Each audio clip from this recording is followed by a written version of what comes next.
Hello everyone, Minute Plus Meditation here, Saturday, September the 4th. From Colossians,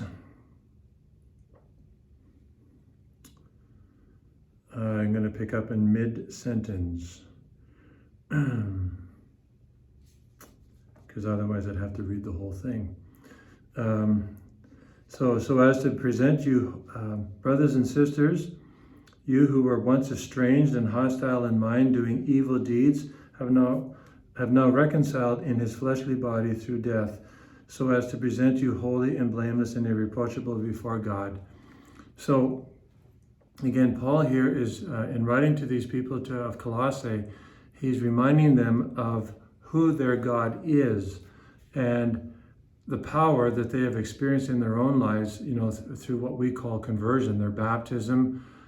Presumably they're receiving the Eucharist, the sacrament of penance or reconciliation. So they're accessing these divine channels established by Christ, and they're experiencing a real change in their life. And this is what's really important for you and for me.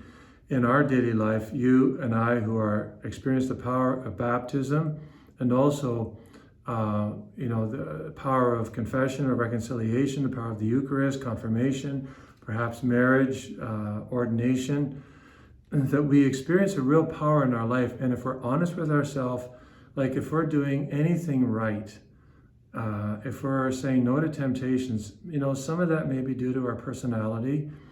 But if we're honest with ourselves, and when we're alone and we're really honest with ourselves, we all should realize how easy we could be brought down, how easy we could be tempted to do things that were really wrong, that were sinful and offensive.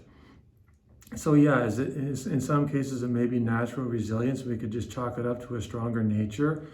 But what Paul is saying is this is we have undergone a transformation that we can strive now because of God's grace to be holy and not just to be good, which is different. It's being raised to the supernatural level by the power of God's grace manifested in Jesus Christ.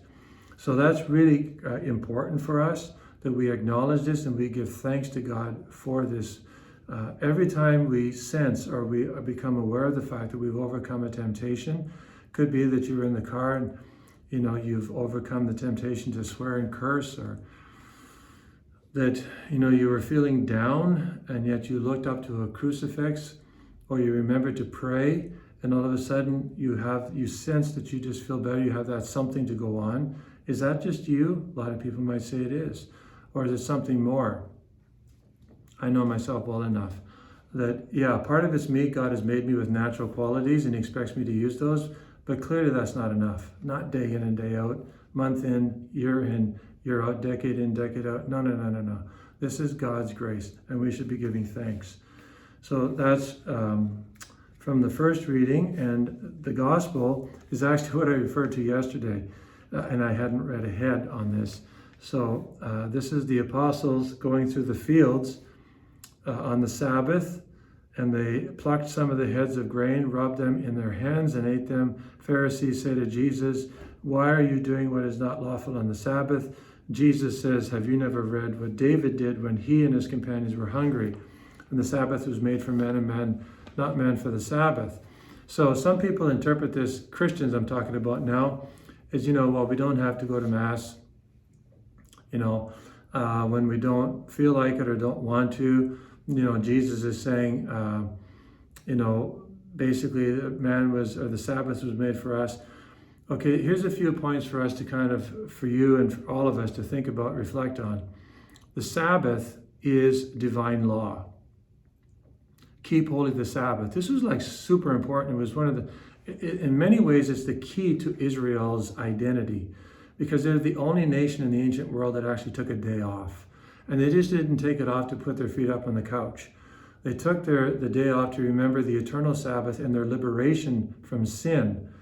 So, and actually to when they went to Pharaoh understood when they asked for this day off, it was like a declaration of war, because they were saying, we're no longer your slaves, that God is our God. God of Israel is our God.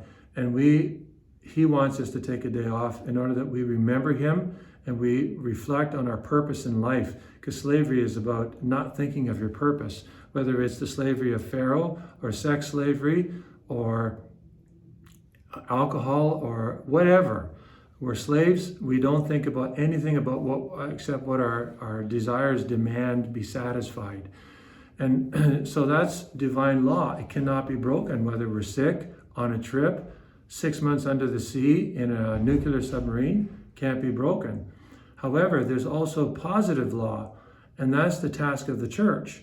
In order to help us understand, Jesus said, do this in remembrance of me. He didn't say when you feel like it. And the day in the early church to celebrate was the Lord's Day, not the Sabbath. The Sabbath is Saturday. The Lord's Day is our Sunday. And so positive law made by the church is to keep the Sunday by attending Eucharist. Because Jesus said, do this in remembrance of me. He didn't say do it whenever you want. They understood him to mean, they're Jews, remember. It's like we don't do this whenever we feel like it, but we do this on the Lord's Day to remember the Lord, what he has done for us. He's died and he's risen from the dead. That's the source of our hope. With no resurrection, eat, drink, and be merry, for life is over. No purpose in life. It ends with the grave. But with the resurrection, it continues into eternal life.